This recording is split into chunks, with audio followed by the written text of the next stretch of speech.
अभी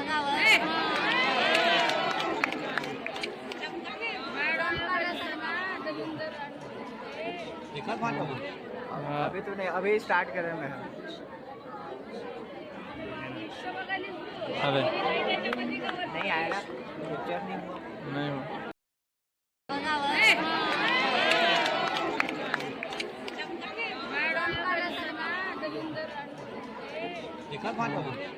अभी तो नहीं, अभी स्टार्ट कर रहे हैं।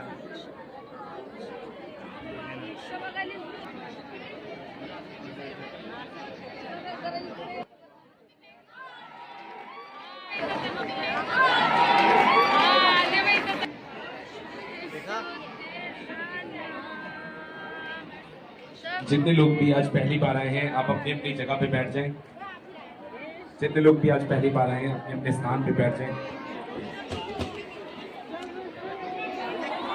आपकी स्पिरिट ये बता रही है कि आप बिल्कुल तैयार हो ग्रहण करने के लिए। पहले दिन से जब आदम ने पाप किया, परमेश्वर की मंशा आदम को छुटकारा देने की थी। और बाइबल कहती है कि परमेश्वर ने जब पूछा आदम तू कहाँ है, और आदम वो छुप गया। और जब परमेश्वर ने कहा कि तू क्यों छुप गया था, उसने कहा मैं नंगा था इसलिए मैं छुप गया। तो परमेश्वर ने कहा तुझे किसने बताया तू नंगा है, तूने पाप किया है क्या? उसने कहा हाँ मैंने वो फल खाया जो तूने खाने के लिए मना किया। और बाइबल कहती है कि आदम ने अंजीर के पत्तों के साथ एक लंगोट बनाकर अपने नंगेपन को ढांप लिया। और परमेश्वर ने उसको पकड़ा और बाइबल कहती है उसे चमड़े के अंग रखे पहनाए। वो चमड़ा कहां से आया? वो चमड़ा एक भेड़, एक मेमना कुर्बान किया गया और उस मेमने की खाल से उस नंगेपन को ढक दिया गया। परमेश्वर के बताने का मकसद ये था कि तुम अपने कर्मों से, चाहे वो अच्छे हों, चाहे तुमने अपनी पूरी संपत्ति गरीबों को दे दी हो, तुमने 15,000 करोड़ रुपया दान दिया हो, तुमने अपने ब्लड से लाखों लोगों को डोनेशन दी हो, फिर भी तुम अपने नंगेपन को, अपने पाप को खत्म नहीं कर सकते जब तक भेड़ कुर्बान ना हो, जब तक मेमना कुर्बान ना हो, जब तक मैं तुम्हारे गुनाहों को ना ढकूं, जब तक मैं तुम्हें माफ ना करूं। तुम्हारे अच्छे किए गए कर्म तुझे मेरे पास नहीं लेके आ सकते। और बाइबल कहती है कि पहले दिन ही यीशु मसीह को कुर्बान कर दिया गया था। और उसके चमड़े से बाइबल कहती है आदम और हवा को कपड़े बनाकर दिए गए थे। और ये प्रोफेसी थी कि आने वाले समय में प्रभु यीशु मसीह के द्वारा तुम्हारी शर्मिंदगियां और पाप खत्म कर दिए जाएंगे। ये उस समय की बात है जब मूसा को परमेश्वर ने कहा मूसा मेरे लोगों को ले जा और इन्हें मिस्र से आजाद कर। पहले मूसा माना नहीं, फिर एंड में मान गया और वहां पे गया। इमेजिन करो बाइबल में मैं आज परमेश्वर ने मुझ पे प्रकट किया अभी राइट नाउ ऑफिस में कि क्यों परमेश्वर ने इतने चमत्कार उस राजे को, फिरौन को दिखाए। पहले सांप का, लाठी का सांप बन जाना, हाथ कोड़ी हो जाना, नदी का लहू पानी बना देना, पानी लहू बना देना, मेंढकों का निकल के आना, टिड्डियों का निकल के आना, डांसों का निकल के आना, फफोलों का, फोड़ों का पशुओं के ऊपर निकलना, आसमान से बर्फ और आग इकट्ठे बरसना। इस तरह के कई तरह के परमेश्वर ने चमत्कार उनको दिखाए। मालूम है क्यों दिखाए?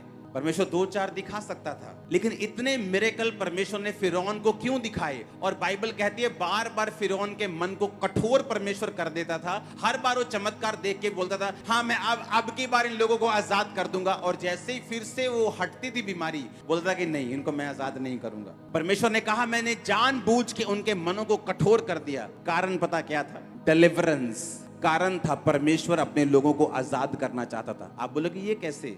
जो लोग जिनको परमेश्वर ने अब छुड़ाना था, परमेश्वर ने कहा मैं तुम्हें छुड़ाने के लिए तैयार हूं। अब तुम एक मेमना लोगे और उस मेमने को तुम 1 वर्ष का मेमना लोगे और उस मेमने को शाम को कुर्बान करोगे और उसे खाओगे।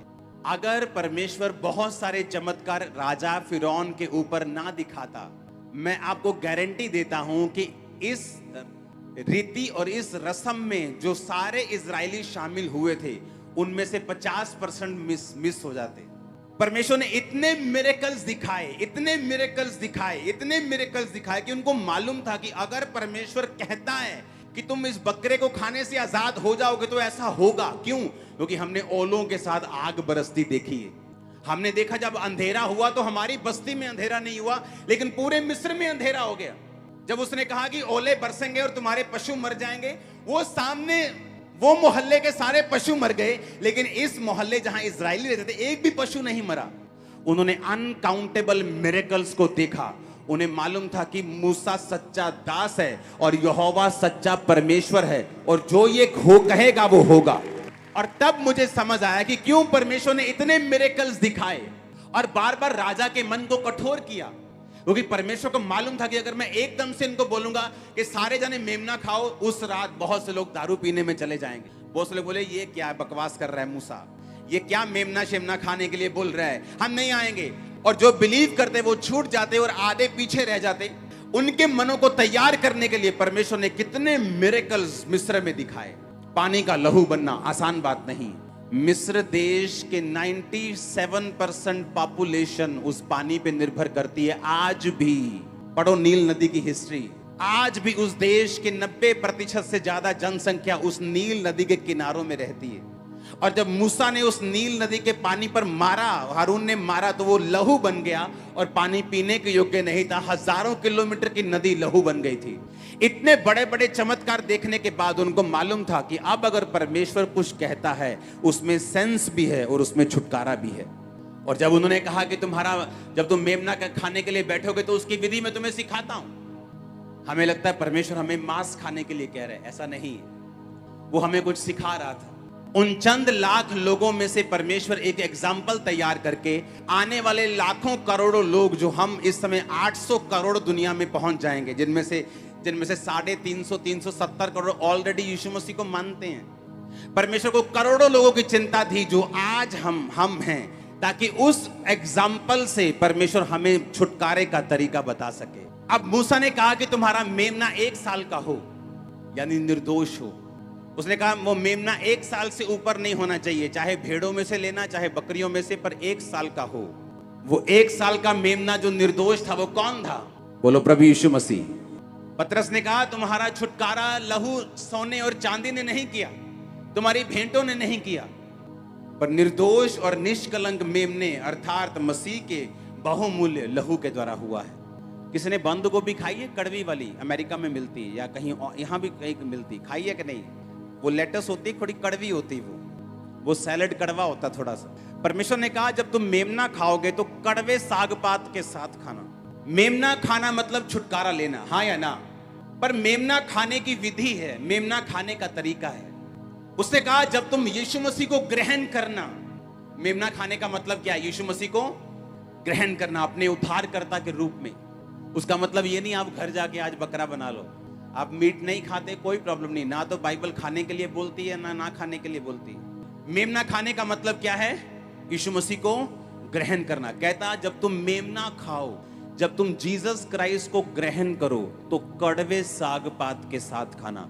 इसका मतलब तुम परसिक्यूशन के साथ, कड़वा साग पात मतलब जब तुम मेमने को ग्रहण करोगे तुम्हें कड़वाहट फील होगी, लोग तुम्हें बुरा कहेंगे, लोग तुम्हें सताएंगे, लोग कड़वी बातें बोलेंगे।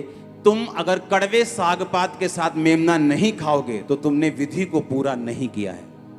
मेमना खाने की विधि क्या है? मेमना निर्दोष हो।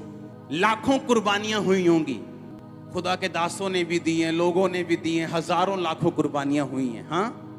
पर उसने कहा ये वाली कुर्बानी जो निर्दोष उस जन की होगी जो माँ और बाप से नहीं, सिर्फ माँ से आया होगा। कहता उस मेमने को तुम खाना, पर कड़वे साग पात के साथ। जब तक तुम पूरी विधि के साथ उसको नहीं खाओगे तुम आजाद नहीं होंगे। एक फैसला पहले करना होगा कि क्या मैं इन बीमारियों में खुश हूं, क्या मैं इन गरीबी में खुश हूं, क्या मैं रोज के कलेश से खुश हूं, क्या मैं अपने घर की रोज की झिकझिक, अपने डिप्रेशन से, दुष्ट आत्मा के अटैक से खुश हूं। अगर तो मैं खुश हूं तो फिर रहन तो छोड़ो मेमने को, और अगर मुझे फ्री होना है तो याद रखो फिर लोगों की बातें नहीं सुननी है। परमेश्वर ने यह नहीं कहा कि जब तुम मेमना खाओ तो तुम्हें मीठा साग पात, तुम्हें मीठी रोटियों के साथ खाना है। उसने कहा जब तुम मेमना खाओगे तुम्हें कड़वा साग पात साथ खाना पड़ेगा, मेमने के साथ तुम्हें कड़वा साग लेना पड़ेगा। परमेश्वर ने कहा जितने भक्ति के साथ जीवन बिताना चाहते हैं वो सब सताए जाएंगे। जब तुम मेमना खाओगे तो तुम्हारी रोटी अखमीरी होनी चाहिए, उसमें खमीर नहीं होना चाहिए। जब तुम मेमना खाओ तुम्हें बपतिस्मा तुम्हारा हुआ होना चाहिए। जब तुम मेमना खाओ तुम्हारे अंदर व्यभिचार का आत्मा नहीं होना चाहिए। जब तुम मेमना खाओ तुम चोर नहीं होने चाहिए। जब तुम मेमना खाओ तुम मूर्ति पूजक नहीं होने चाहिए। जब तुम मेमना खाओ तुम गालीबाज, तुम चुगलियां करने वाले, निंदा करने वाले ये लोग तुम नहीं होने चाहिए। उसने कहा अपने खमीर को निकाल कर शुद्ध हो जाओ। अगर वो सिर्फ आटे की बात कर रहा होता पुराने नियम में, तो नए नियम में वो हमें खोल के ना बताता। निर्गमन का वचन 5000 साल पुराना है, ये वचन 2000 साल पुराना है। 3000 साल बाद भी अगर ये वचन लिखा गया तो उसने कहा पुराना खमीर निकाल कर अपने आप को शुद्ध करो और नया गूंथा हुआ आटा बन जाओ, क्योंकि तुम अखमीरी हो और हमारा फंसे जो मसीह है बलिदान हुआ है। सब बोलो आमीन। जब तुम मेमना खाओगे तो अखमीरी रोटी के साथ खाना। तुम्हारे अंदर खमीर नहीं होना चाहिए, नहीं तो वो छुटकारा काम नहीं करेगा। अगर तुम छुटकारा चाहते हो तो तुम्हें विधि के साथ मेमने को खाना होगा कि परमेश्वर ये रोटी नहीं तेरा शरीर है, ये जूस नहीं तेरा ब्लड है। नो नो नो नो, आप ये मान रहे हो कि आज आप अपने खमीर को निकालकर अपनी तौबा में जाकर आप कड़वे साग पात के साथ, यानी आप ये स्वीकार करने के लिए तैयार हैं कि आप सताव के साथ, दुखों के साथ भी यीशु मसीह को खाने के लिए, ग्रहण करने के लिए तैयार हैं। जब तुम जीसस को ग्रहण करोगे, जब तुम यीशु मसीह को अपने अंदर लोगे, तो तुम्हें अखमीरी रोटी और तुम्हें कड़वे साग पात के साथ उसे खाना होगा। कहता तुम अपने आप को शुद्ध करो, पुराना खमीर निकाल दो। आज क्रिश्चियन होके भी अगर बंधनों में रहना है, क्रिश्चियन होके भी अगर बीमारियों में मरते रहना है, क्योंकि हम पुराना खमीर निकालने के लिए तैयार नहीं। हमें इतना हियाव है कि हम उसी वेश्या के साथ जिसके साथ हम सोते हैं चर्च में आकर वचन सुन सकते हैं और बाद में वही काम फिर कर सकते हैं, और परमेश्वर के क्रोध के लिए अपने आप को हम तैयार कर रहे हैं। परमेश्वर ने कहा तुमने इस संसार में बड़ा ही सुख भोगा और अपने आप को लाश के दिन में कटने के लिए मोटा और ताजा किया है। उसने कहा अपने खमीर को निकाल कर अपने आप को क्या करना है? शुद्ध करना है। कहता अपने आप को, किसको? आटे को नहीं बोल रहा परमेश्वर। दोबारा पढ़ेंगे उस आयत को। पुराना खमीर निकाल कर अपने आप को शुद्ध करो और नया गूंथा हुआ आटा बन जाओ, ताकि तुम अखमीरी हो, क्योंकि हमारा भी फंसे जो मसीह है बलिदान हुआ है। जब परमेश्वर के सामने लोग बलिदान करते थे तो किडनीज नहीं खा सकते थे। किडनीज और लीवर के पास जो चर्बी होती है उसको नहीं खा सकते थे। ऐसे ऑर्गन थे जो तुम नहीं खा सकते थे, तुम कुछ हिस्से थे बॉडी के जो तुम खा सकते थे। तो ये इजरायलियों के लिए बड़ी हैरानी वाली बात थी कि परमेश्वर कह रहा था कि सिर, पैर, आंतड़ियां, सब कुछ समेत तुम उसे खाओगे। जब तुम मेमना खाओगे तुम्हें उसका सिर, उसके पैर, उसकी आंतड़ियां समेत और आग में भूनकर। ये एक प्रोफेसी थी कि जब यीशु मसीह की कुर्बानी होगी वो एक आम कुर्बानी नहीं होगी, बल्कि उसे पूरी तरह से फायर। तीसरा विचार आज के लिए क्या कह रहा है परमेश्वर का वचन इसी 14 पद में, और जिसने अपने मन को व्यर्थ बात की ओर नहीं लगाया। कितनी उत्तम बात लिखी हुई है ना? जरा हम अपने आप को जांचें, हम कितना अपने मन को व्यर्थ बात की ओर नहीं लगाते। अगर हम व्यर्थ बात की ओर नहीं लगा रहे हैं तो आप सब ब्लेस्ड हैं और कहां जाएंगे? वो स्वर्ग राज्य, कोई रोक नहीं सकता। वहां स्वर्गदूत खड़ा भी होगा गेट के ऊपर, लेकिन आपने अपने मन को व्यर्थ बात की ओर नहीं लगाया तो उसका कोई हक नहीं कि वो आपको रोके। कहेगा भैया जा, है वो स्वर्ग में जाने देगा। लेकिन हमने अपने मन को व्यर्थ बात की ओर लगाया तो हम कभी भी परमेश्वर के राज्य में प्रवेश नहीं करेंगे। हम क्या करते हैं? हमारे जो अंदर है ना, हमारा जो दिमाग है अच्छा कम सोचता है, बेकार ज्यादा सोचता है। मेरे चाचा की जमीन इतनी है, मेरे पास क्यों नहीं? कहीं मेरे चाचा ने मेरे बाप की तो नहीं दबा ली है? अच्छा नहीं सोच रहे। क्या सोच रहे हैं? बुरा। भले चाचा ने ईमानदारी के साथ रखा, लेकिन वो हुई कैसे? हम खोजबीन करें। हमारा एक भाई था, हमारे पिताजी का मकान था।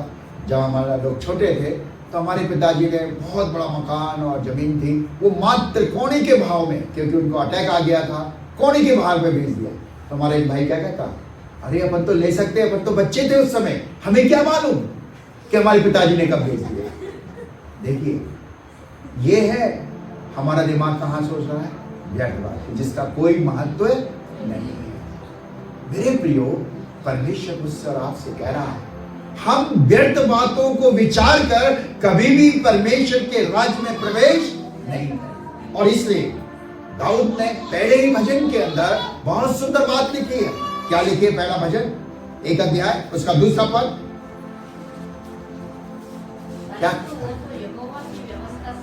क्या करना है अपने जीवन के अंदर? अपनी मन को, अपने हृदय को व्यर्थ बातों से दूर करके परमेश्वर के वचन की ओर लगाएं।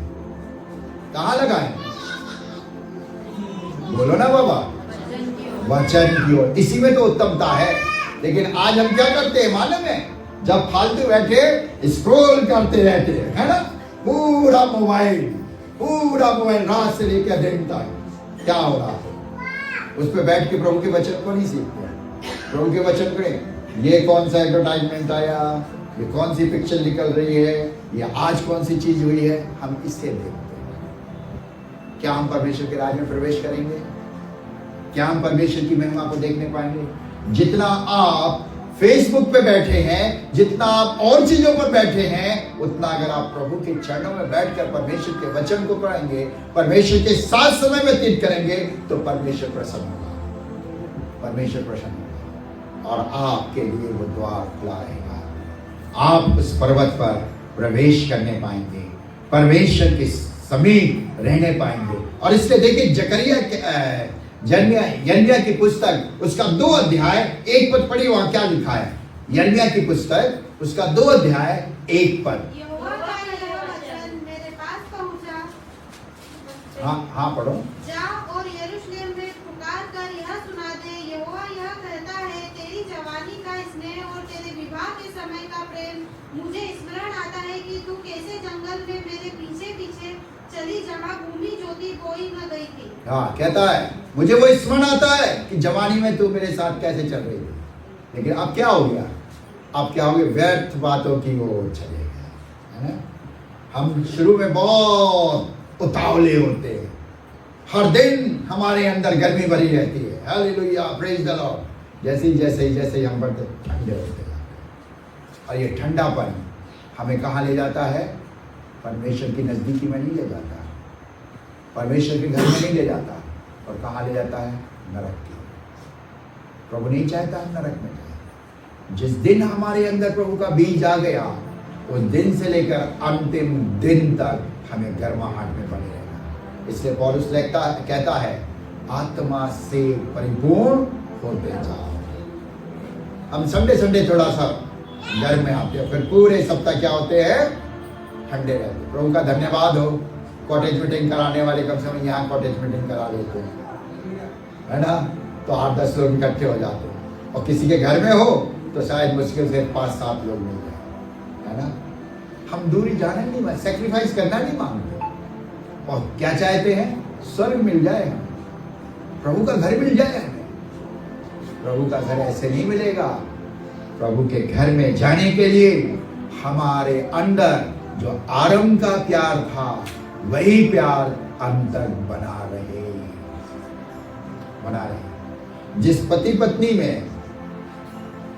जो प्यार आरंभ का रहता है और बुढ़ापे तक बना रहता है, वो पति पत्नी उस परिवार में कभी भी विघटन नहीं होता, उस परिवार में कभी क्लेश नहीं होता। लेकिन जहां तू मैं में और टू शुरू हो गई, वहां से आशीष भी घटने लगती है। मेरे प्रियो, प्रभु ने हमें ये जीवन दिया है, और प्रभु चाहता है कि मैं और आप प्रभु के राज में जाने के लिए गर्माहट को बराबर बनाकर रखें। और ये गर्माहट परमेश्वर के वचन, और जब इस गर्माहट में हम बने रहेंगे, व्यर्थ बातों से दूर रहकर केवल परमेश्वर और परमेश्वर की ओर ध्यान लगाएंगे, परमेश्वर के वचन की ओर ध्यान लगाएंगे, तो हम कहां जाएंगे? परमेश्वर के घर में, उस स्वर्गीय राज्य में जिसकी आप कामना करते हैं और जिसके लिए आप क्या कर रहे हैं? मेहनत कर रहे हैं। आज प्रभु चाहता है हम अपने मन को व्यर्थ बातों से क्या करें? चौथा विचार आज के लिए, कपट से शपथ नहीं खाता, है ना। सब देखो अपने ऊपर हाथ रख लो, मैं नहीं पूछ रहा हूं कौन ने खाई कौन नहीं, लेकिन अपने आप देख लो, है ना। हम कितनी शपथ खाते हैं झूठी, है ना। कितना हम परमेश्वर के सामने झूठ बोलते हैं और मनुष्य के सामने झूठ बोलते हैं। हानि दूसरे को पहुंचा देते और फिर क्या कहते, बाय गॉड मैंने तो ऐसा नहीं किया था। करते कि नहीं करते, और वो भी गर्दन पकड़ के करते, मैंने नहीं किया था, ईश्वर की कसम मैंने ऐसा नहीं किया। ये है जीवन। कहां कपट भरा हुआ है उस व्यक्ति के प्रति, दूसरे के प्रति, और आप किसकी शपथ खा रहे हैं? ईश्वर की शपथ खा रहे हैं। तो क्या आप स्वर्ग के राज में पहुंचेंगे? चुगली आपने कर दी जाके बॉस से अगले की कि उसने ऐसा किया ऐसा किया, लेकिन बाद में जब मिला कि भैया अरे नहीं यार मैंने नहीं किया, सच में ईश्वर जानता मैंने ऐसा नहीं किया। झूठी शपथ। क्या हम परमेश्वर के राज में जाएंगे? क्या हम परमेश्वर की महिमा को करने पाएंगे? क्या हम दर्शन को देखने पाएंगे? नहीं। प्रभु कहता है जो कपट से शपथ नहीं खाता, हमारे जीवन के अंदर झूठी शपथ खाने वाले। इसके लिए 2 पद पढ़िए, बहुत सुंदर चीज कह रहा है। जकरिया की पुस्तक उसका 5वां अध्याय 3 और 4 पद पढ़िए। जकरिया की पुस्तक उसका 5वां अध्याय 3 और 4 पद। तब उसने मुझसे कहा, हाँ ये वो शाप है जो इस सारे देश पर पड़ने वाला है, हाँ। क्योंकि जो कोई चोरी करता है हाँ। वो उसकी एक और लिखे हुए के अनुसार मेल के समान निकाल दिया जाएगा, और जो कोई शपथ खाता है वो उसकी दूसरी ओर लिखे हुए के अनुसार मेल के समान निकाल दिया जाएगा। क्या कह रहा है परमेश्वर का वचन? जो कोई शपथ खाता है वो निकाल दिया जाए। कहां से? परमेश्वर के घर से। कोई उस भवन में, उस पर्वत पर, उस स्वर्गीय राज में प्रवेश नहीं कर सकता। सावधान। हम सबकी लालसा है कहां जाएं, है ना। क्या हम स्वर्ग जाने के लिए अपने आप को झूठी शपथ से दूर रखे हुए हैं, झूठी बातों से दूर रखे हुए हैं? एक और पद पढ़िए, मलाकी की पुस्तक 3 अध्याय 5 पद। मलाकी की पुस्तक 3 अध्याय 5 पद। तब मैंने न्याय करने को आऊंगा और तोड़ने और व्यभिचारियों और झूठी क्रिया करने खाने वालों के विरुद्ध, और जो मजदूरी को दबाते हैं और विधवाओं और अनाथों पर अंधे करते हैं और परदेशी का न्याय बिगाड़ते हैं और मेरा भय नहीं मानते, उन सबों के विरुद्ध मैं तुरंत साक्षी दूंगा। क्या कह रहा परमेश्वर का वचन? वहां एक शब्द आया, झूठी क्रिया। झूठी क्रिया का मतलब है झूठी शपथ, है ना। अगर आप झूठी शपथ खा रहे हैं, परमेश्वर कहता है मैं उनका न्याय करूंगा। ऐसे लोग परमेश्वर के दर्शन को प्राप्त नहीं कर पाएंगे। ऐसे लोग परमेश्वर के पवित्र पर्वत पर प्रवेश नहीं होने पाएंगे। ऐसे लोग परमेश्वर की महिमा को नहीं देखने पाएंगे। आज प्रभु मुझसे और आपसे कह रहा है, मैं और आप परमेश्वर के घर में जाने के लिए, परमेश्वर के साथ सहभागिता करने के लिए अपने जीवन में निर्दोषता का जीवन रखें, अपने जीवन में हृदय को शुद्ध रखें, अपने जीवन में व्यर्थ बातों की ओर मन न लगाएं, वरन उनसे अपने आप को अलग रखें। अपने जीवन में हम कभी भी कपट से भरा हुआ जीवन रखकर शपथ खाने वाले ना बने। अंतिम और आखिरी बात परमेश्वर यहाँ पर मुझे और आपको सिखा रहा है, कौन इस पर्वत पर प्रवेश कर सकता है, कौन परमेश्वर के राज में जा सकता है, और वो है प्रेरितों का 7 अध्याय 59 पर। प्रेरितों का 7 अध्याय और उसका 59 वर्ष। वे पुलिस पर पथराव करते रहे और वह यह कहकर प्रार्थना करता रहा, हे प्रभु यीशु मेरी आत्मा को ग्रहण कर। फिर घुटने टेककर उच्च शब्द से पुकारा। कहने का अर्थ ये है, परमेश्वर के पवित्र पर्वत पर स्वर्गीय राज में वही प्रवेश कर सकता है जो कठिन परिस्थितियों में भी स्थिर है, जो सताव के बीच भी स्थिर है, जो नाना प्रकार के दुखों के बीच स्थिर है, जो पीछे मुड़कर नहीं देख रहा। यहाँ स्तिफनुस के साथ क्या हो रहा है? उसने जब प्रभु को जान लिया, गवाही दे रहा था, बता रहा था जैसे हम आप गवाही देते हैं, लेकिन उसकी गवाही देते समय लोग क्या हो गए?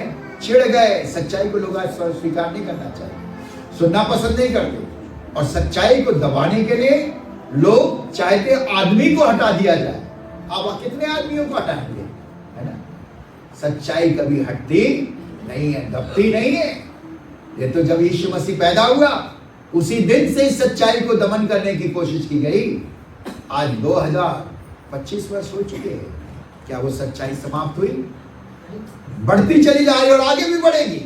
और इसलिए परमेश्वर का वचन मुझसे और आज से कह रहा है, मुझे और आपको इस सच्चाई को कायम रखने के लिए और परमेश्वर के पवित्र पर्वत पर चढ़ने के लिए स्थिरता का जीवन जीना है। चाहे कुछ भी हो जाए, मैं पीछे नहीं मुड़ूंगा, मैं पीछे कदम नहीं उठाऊंगा। जब मैंने जीवन देने वाले को स्वीकार लिया है तो मैं उसके प्रति समर्पित रहूंगा, उसके प्रति अपने आप को कायम रखूंगा।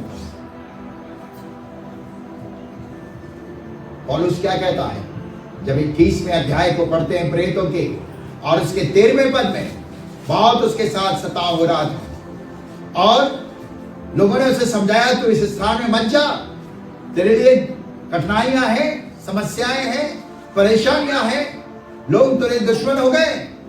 और पौलुस क्या कहता है, तुम मेरा जी रो रो कर क्यों तोड़ते हो, मैं तो मरने के लिए है। कोई आज यहां पर ऐसा?